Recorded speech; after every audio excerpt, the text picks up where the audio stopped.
Fala galera, beleza? Vamos começar então com o capítulo 9, vai falar sobre o frágil equilíbrio dos ecossistemas, tá bom? Então lembrando que esse capítulo ele não caiu lá nas avaliações, tá bom?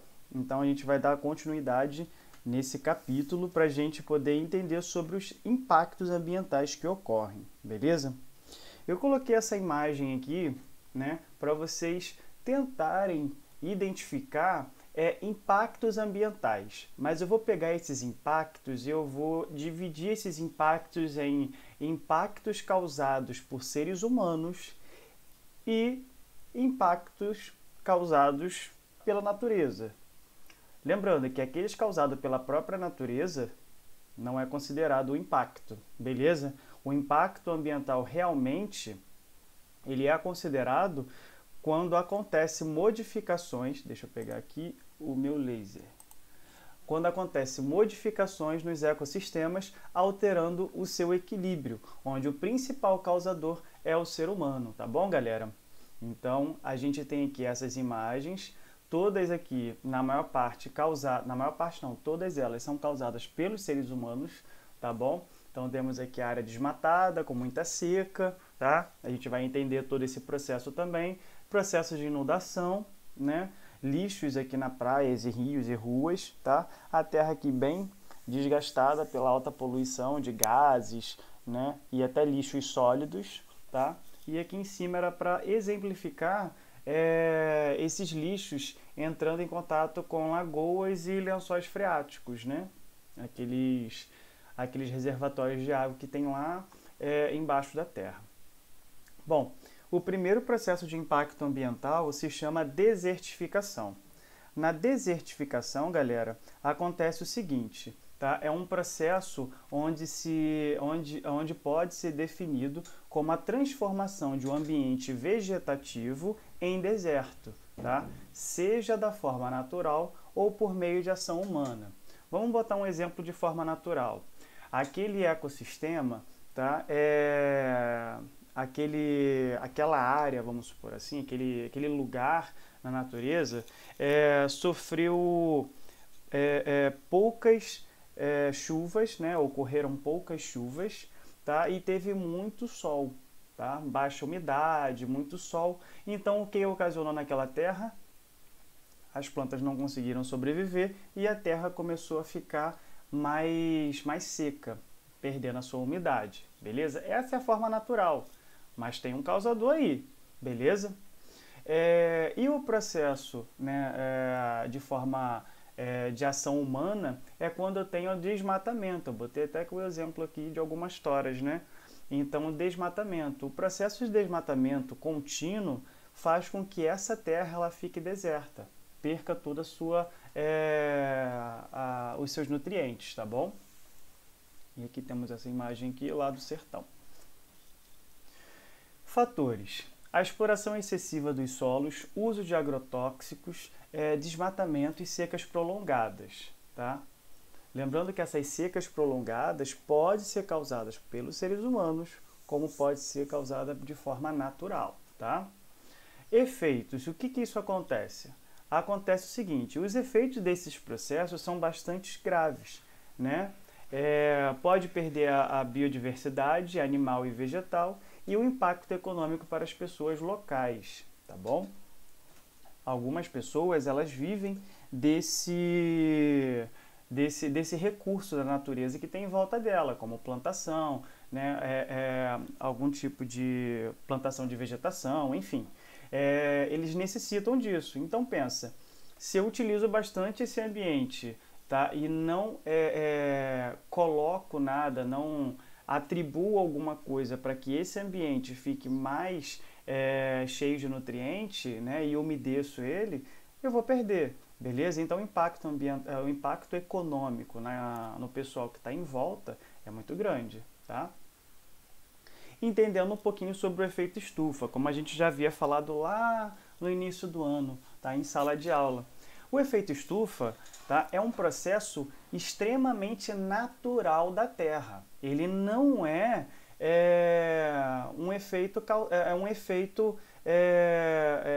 principal dos seres humanos, né? Causados pelos seres humanos. Claro, é causado por eles, mas não é um efeito artificial. É um efeito completamente natural da Terra, onde acontece o quê? Os gases do efeito estufa, que são esses daqui, ó, que está acima um pouco da atmosfera, tá vendo? Da parte onde a gente vive. Então tem um pouquinho mais aqui para cima, temos aqui os gases do efeito estufa, principalmente o CO2, o dióxido de carbono, tá bom? Esse mesmo é emitido pelos automóveis, né? E por algumas fábricas. Então permitem que a luz do Sol passe por eles. Então, ó, a radiação vai aqui e vai passar pelos gases do efeito estufa. O que essa radiação faz? Ela vai atingir a Terra, né? Tá? Vai atingir a gente aqui na Terra. Essa radiação ela vai ser refletida novamente para o universo, onde parte dessa energia solar é refletida pelas nuvens e pela superfície da Terra, beleza? Então ela passa pelas nuvens e passa aqui pelos gases do efeito estufa, tá? Uma parte ela retorna para a Terra e a outra parte ela deixa passar para o universo, tá bom? Deixa passar para o espaço. Então esses mesmos gases, porém, retêm grande parte do calor gerado pela luz do Sol. Este calor é refletido de volta para a superfície pelas moléculas dos gases de efeito estufa, gerando mais calor. Galera, todo esse processo, novamente, é natural da Terra. Só que esses gases do efeito estufa, quando tem alta concentração aqui, o que vai acontecer? Se eu concentro mais gases do efeito estufa, será que essa radiação, quando retorna para o espaço, ela vai retornar nessa quantidade pequenininha aqui? Não, ela vai retornar com maior quantidade aqui para a Terra. Aí ocasiona o quê? O aquecimento global, beleza? Isso que a gente conhece como aquecimento global, tá? Então aqui na Terra fica mais quente, tá? Consequentemente dessa emissão de CO2, beleza? Outro impacto ambiental é a pesca predatória, que consiste na exploração desenfreada de peixes e moluscos, crustáceos e outros animais marinhos, tá? O que pode causar, né, na natureza? Pode causar interferência do equilíbrio dos interferência no equilíbrio dos ecossistemas, lembrando que o peixe ele é de fundamental importância para outros ecossistemas ficarem vivos, tá? O peixe e os animais marinhos, enfim, são importantes para manter os outros ecossistemas que se mantêm desse tipo de animal, desse tipo de flora também que tem desses tipos de animais e desse tipo de flora que tem no mar, tá bom? Então pode interferir, tá? Imagina, interferir numa dieta de algum tipo de animal, beleza? Ou de algum ser da natureza, tá? Temos também a redução ou mesmo a extinção da população desses ambientes, tá? Então se eu faço a pesca direto, constante, sem nenhum tipo de intervalo, tá? Somente naquele ambiente, eu vou reduzir a espécie que está naquele ambiente. Eu não tenho controle. O que vai acontecer? Vai diminuir, aquela espécie vai entrar em extinção naquela área, e agora, como é que vai retornar ali? E se essa espécie for de grande importância para o outro tipo de animal que tem na natureza ali? Esse outro tipo de animal também vai entrar em extinção. Entenderam? Então uma coisa vai estar ligada na outra. Lembra que a gente tinha falado da teia alimentar nos capítulos atrás? Então, vai interferir nessa teia alimentar, vai interferir na cadeia alimentar, beleza? Na cadeia e depois na teia, né? Que vários animais também podem consumir esse tipo de animal, tá? Aqui na região, não aqui na região, mas aqui na região vou logo focar aqui. Tem um processo que se chama, tem uma lei na verdade, é uma lei que se chama Defeso, tá? Então, quando aqui na região é passado nos jornais, né? Os pescadores já sabem as datas específicas, né? O próprio governo dá. Mas quando tem essa época de defeso aqui na região, tá? Não se pode pescar tais tipos de animais marinhos, como camarão, alguns outros tipos de molusco, até alguns tipos de peixe, porque essa época de defeso é a época de reprodução desses animais. Então, se eles reproduzem nessa época, ninguém pode pescar esse tipo de animal nessa época, beleza? Se pescar, leva uma multa, até mesmo vai preso por crime ambiental, beleza? E é uma das coisas que mais pesa aqui no Brasil, tá? Então não pode pescar nessa área. Por isso que tem muitas festas aqui na região sobre festa da lula, né, em Arraial, enfim. É a época que depois que já teve a reprodução, tá, os pescadores vão lá, faz esse tipo de pescado e leva para essas feiras, né, essas festas que tem geralmente em Arraial do Cabo. Em Cabo Frio, se eu não me engano, teve também, tá? Temos ali interferência da economia, na economia de pescadores. Lembrando, aqui na região tem muita gente que vive da pesca. Então pensa, se tal espécie que ele ganha dinheiro em cima daquela espécie, ele for pescar de forma desenfreada, sem a consciência ambiental, vai interferir na economia dele. E interferindo na economia dele, vai interferir na economia de Joãozinho, de Pedrinho, de Mariazinha, entendeu? É uma reação em cadeia, tá bom? Temos, então, a resiliência dos ecossistemas. Resiliência é o quê? É a capacidade de regeneração dos ecossistemas após determinada perturbação, que a gente chama de resiliência ecológica. Vamos levar agora em consideração esse pontilhado. Esse pontilhado aqui é o trajeto que mostra, né, a sobrevivência daquele ecossistema, tá bom? Então aqui no vale, que é aqui embaixo, aqui, ó, no vale, embaixo dessa curva aqui, tá vendo? Essa barriguinha aqui em cima. Então esse buraquinho que a gente tem aqui, a gente chama de vale. Vocês estão vendo que à medida que esse pontilhado vai avançando, eu tenho uma grande estabilidade no meu ecossistema, beleza? Ele está em equilíbrio total. Esse ecossistema é o campo, então ele está em perfeita conexão, tá, com o ecossistema dele, com o bioma dele, campo. Só que esse campo, ele sofre uma perturbaçãozinha mínima. O que ele vai fazer? Ele vai entrar em estado de transição.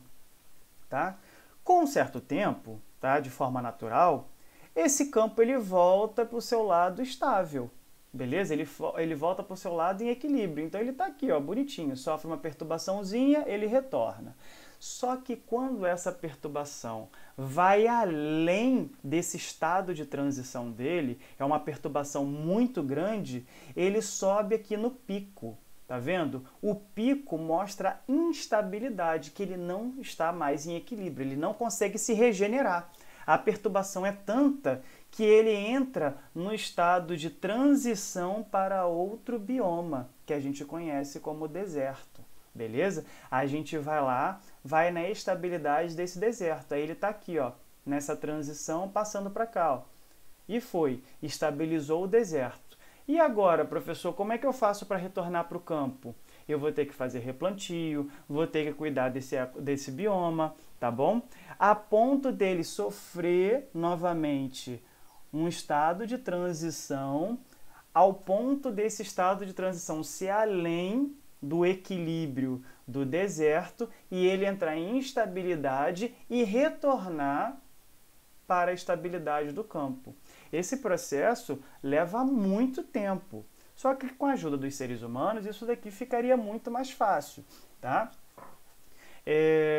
Ficaria muito, mas muito mais fácil. Mas de forma natural esse processo leva um pouquinho de tempo, tá? Dependendo das condições e do impacto que aconteceu naquela região, tá bom? Então temos essa imagem aqui para mostrar para vocês esse tempo, tá? Temos aqui então uma floresta desmatada, tá? Ela foi desmatada, queimada, enfim, tá uma área desértica, beleza? A gente aprendeu lá no início. É uma área desértica. Com o tempo, tá? De forma natural, passa pelo primeiro estágio, onde tem a colonização de espécies pioneiras, como gramíneas e pequenos arbustos. Isso é de forma natural. A Terra sempre vai achar um jeito de nascer vegetação, tá bom? De nascer vida. Ela sempre vai arranjar um jeito, tá? Se você pegar filmes aí de destruição mundial, né, onde os seres humanos somem da Terra, tá? Tem alguns vídeos, tem alguns filmes, eu não vou me recordar o nome, tá? Mas até com Will Smith. Esse filme ele mostra que os seres humanos, só tinha ele praticamente de ser humano, ele, o cachorro, tá?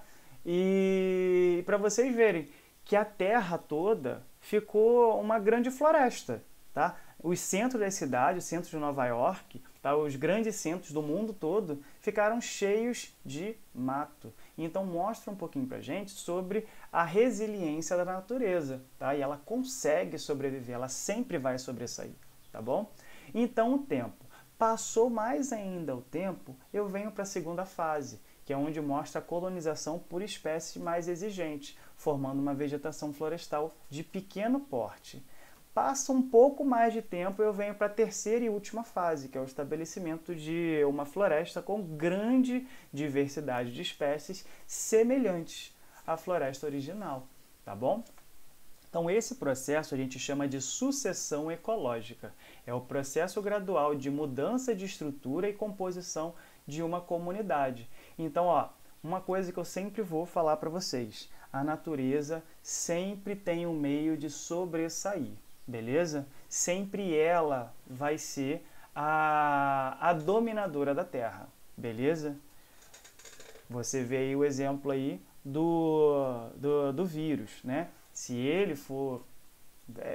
foi feito em laboratório ou não, a natureza sempre vai sobressair. Ela sempre vai dar um jeito de vencer algo, beleza? A gente aqui na Terra, a gente só é entre aspas, um parasita da Terra, beleza? Então parem para pensar nisso. Como enxergamos então a natureza? Vamos mudar um pouquinho de assunto. Vamos entrar um pouquinho agora em história, tá? Temos aqui então a sociedade tradicional. O que seria essa sociedade tradicional?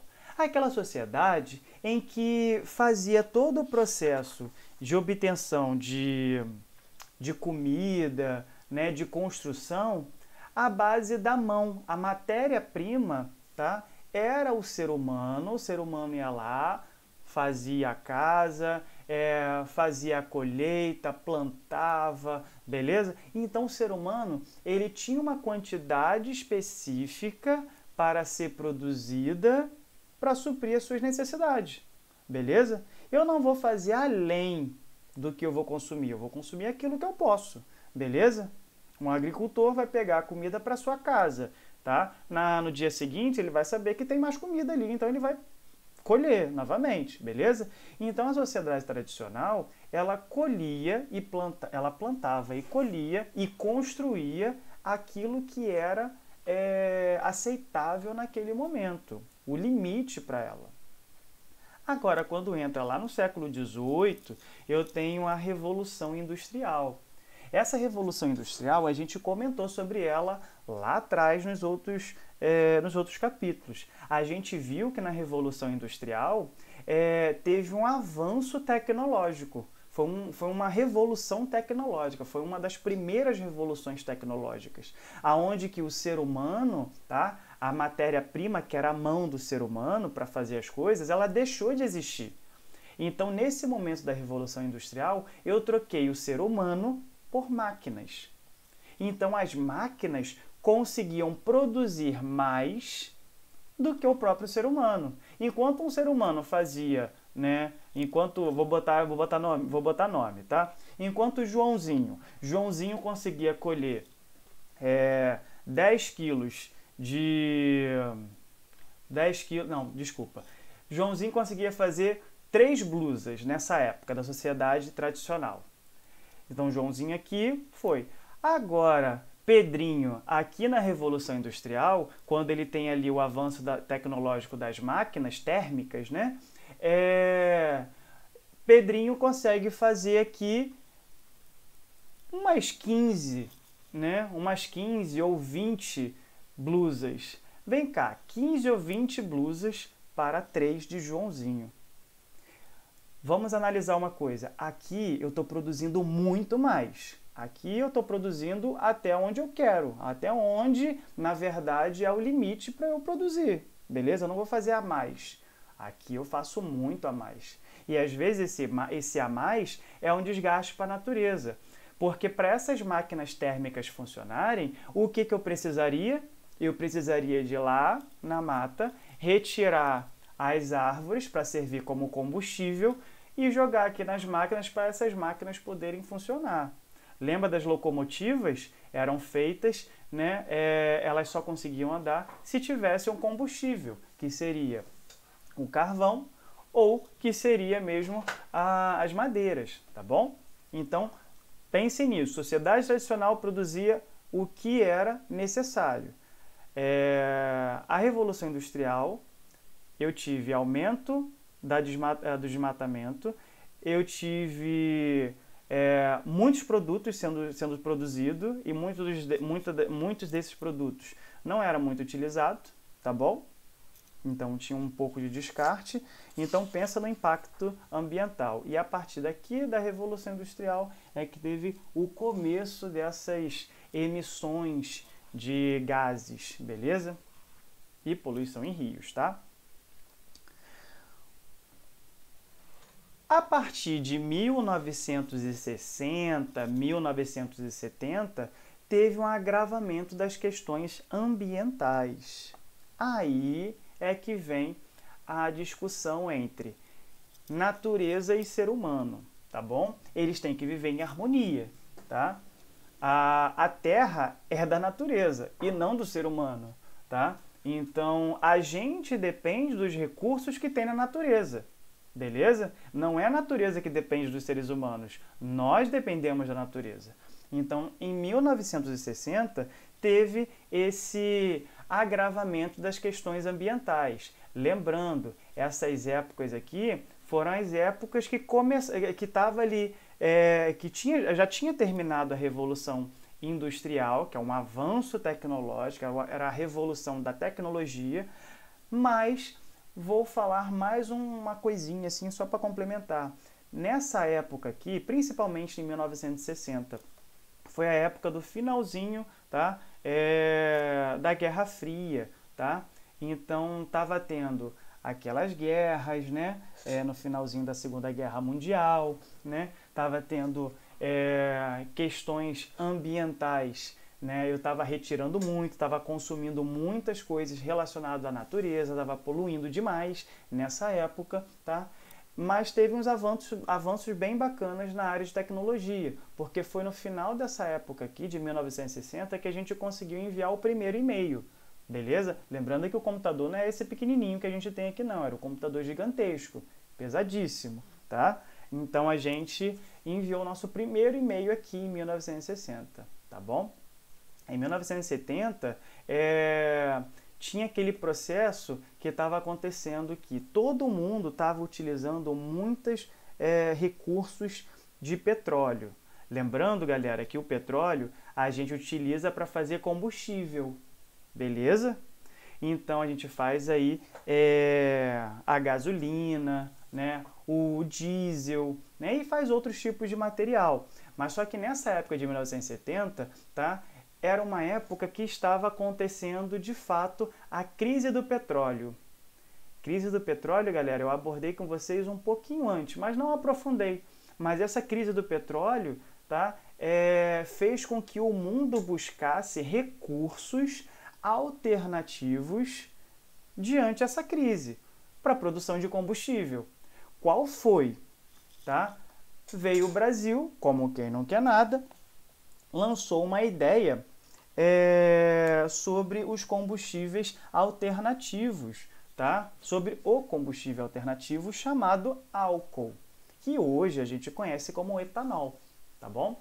Então, foi nesse processo de 1970, lembrando que nessa época era a época da ditadura militar, né? Então tivemos aí um avanço, né? Como um combustível alternativo, temos aí a produção de é etanol, tá bom?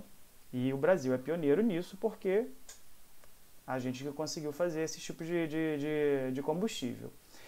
Então, nesse meio tempo, galera, surgiram essas duas empresas aqui, o Greenpeace e a WWF, tá? A fim de proteger a natureza e animais, tá bom?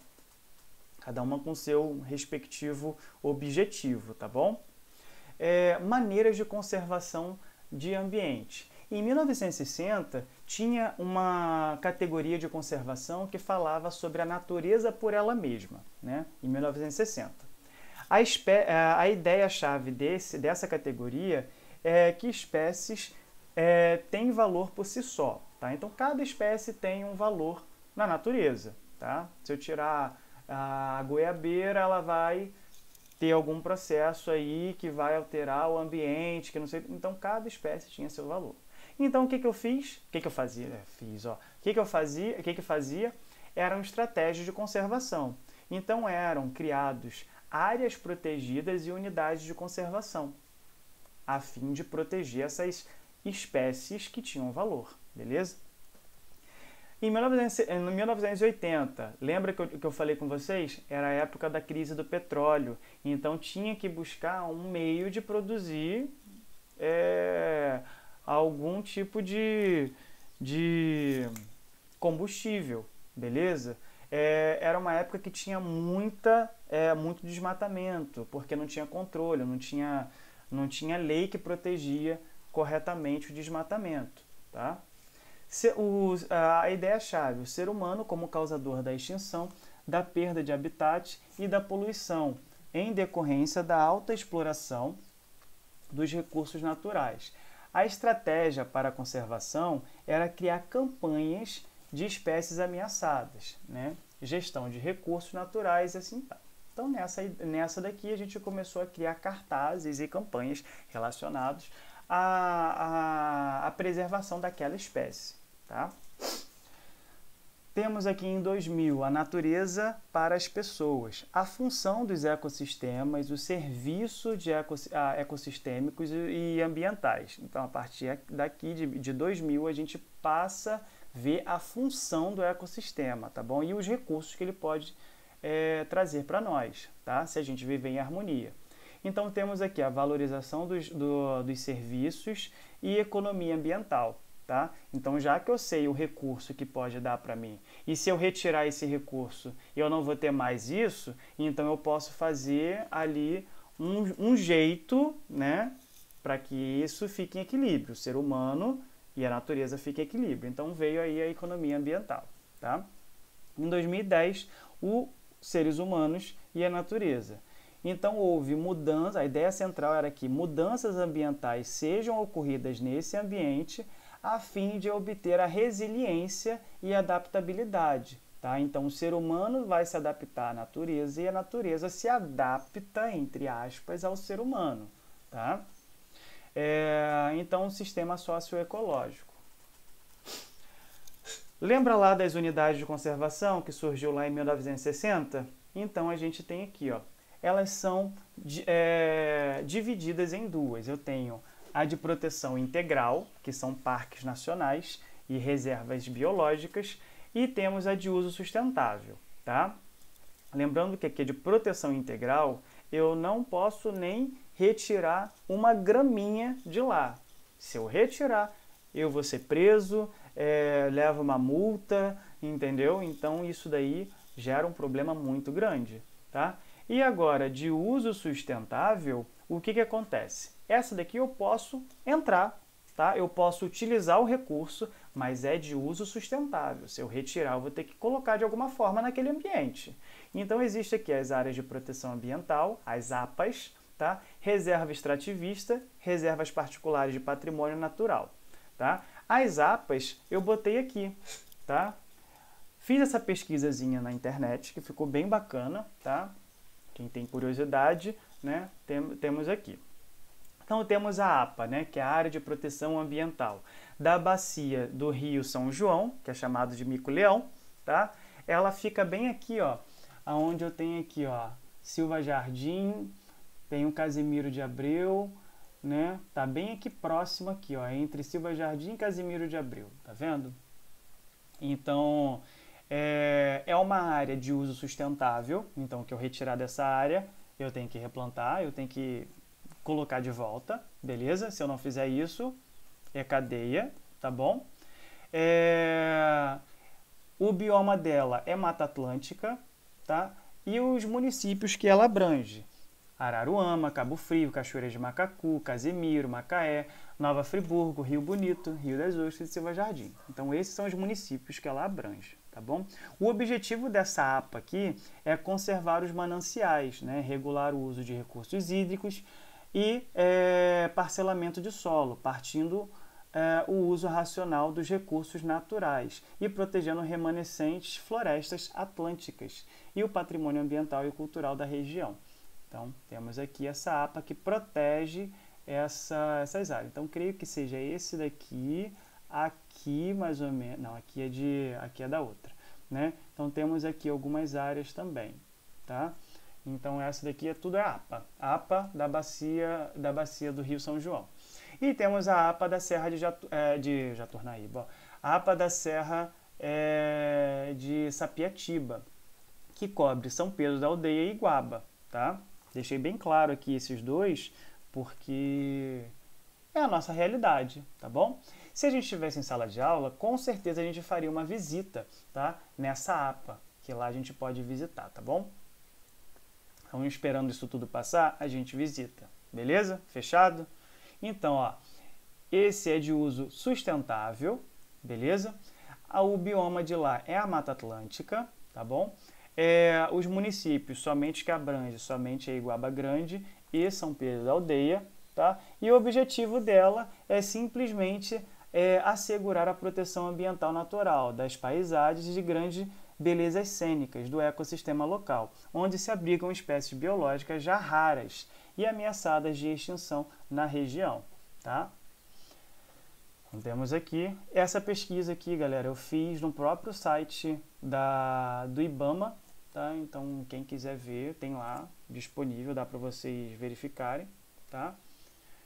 Quem quiser ver mais, eu posso enviar depois, só me pedir pelo WhatsApp. E temos aqui algumas campanhas publicitárias em benefício da natureza.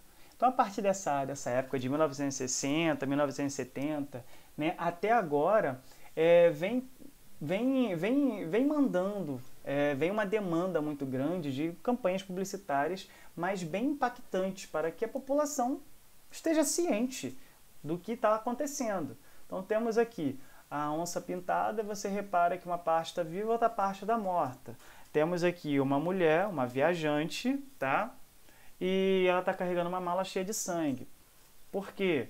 Fazia tráfico, né, de animais, tá? Fora do Brasil, até mesmo dentro do Brasil. Acontece muito, tá, galera? Muito mesmo. Temos aqui para o livro, né, para as folhas que a gente utiliza. A gente tem que desmatar grande área para poder utilizar como folha e outros recursos. E a gente acaba vendo que a terra, que a gente tem aqui a América do Sul, e você vê que a América do Sul está reduzindo a quantidade de verde, o tanto que a gente utiliza de folha, tá? Temos esses hotspots, tá, de biodiversidade. Hotspots significa pontos de calor, tá? Pontos de calor, mas não significa que tá muito quente. Não, esse hotspot significa pontos, né, específicos da Terra que há biodiversidade. E se há biodiversidade, o que acontece? Pessoas que conseguem utilizar dessa biodiversidade a fim de lucrar. Beleza? Então, se eu tenho uma grande biodiversidade e eu não tenho leis que protegem esses recursos, com certeza vai ser utilizado para vender, para comercializar, para ganhar dinheiro em cima. Então, aqui eu tenho, ó, no Brasil, repare que no Brasil, a maior parte do Brasil, grande parte do Brasil, é explorada sim e tem grande biodiversidade. Mas olha, repare que é de grande exploração, beleza? Comparado com os outros demais países, repara que o Brasil é um dos maiores, beleza? Pela alta diversidade que tem, beleza? Você vê o exemplo que eu coloquei nos últimos vídeos, que foi do mico-leão dourado, tá? Um outro tipo de espécie que também está em extinção e que é de muita importância para a natureza é a abelha, galera. A abelha, ela é de fundamental importância, tá? Então, quando você vê uma abelhinha, você não mata, tenta expulsar ela de qualquer forma, tá bom? Mas deixa ela viva, porque ela é de grande importância e ela vai entrar em extinção, tá?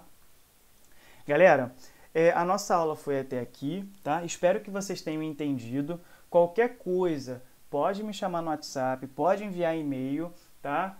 E que eu vou estar sempre disponível, tá bom? Valeu, galera, e até a próxima!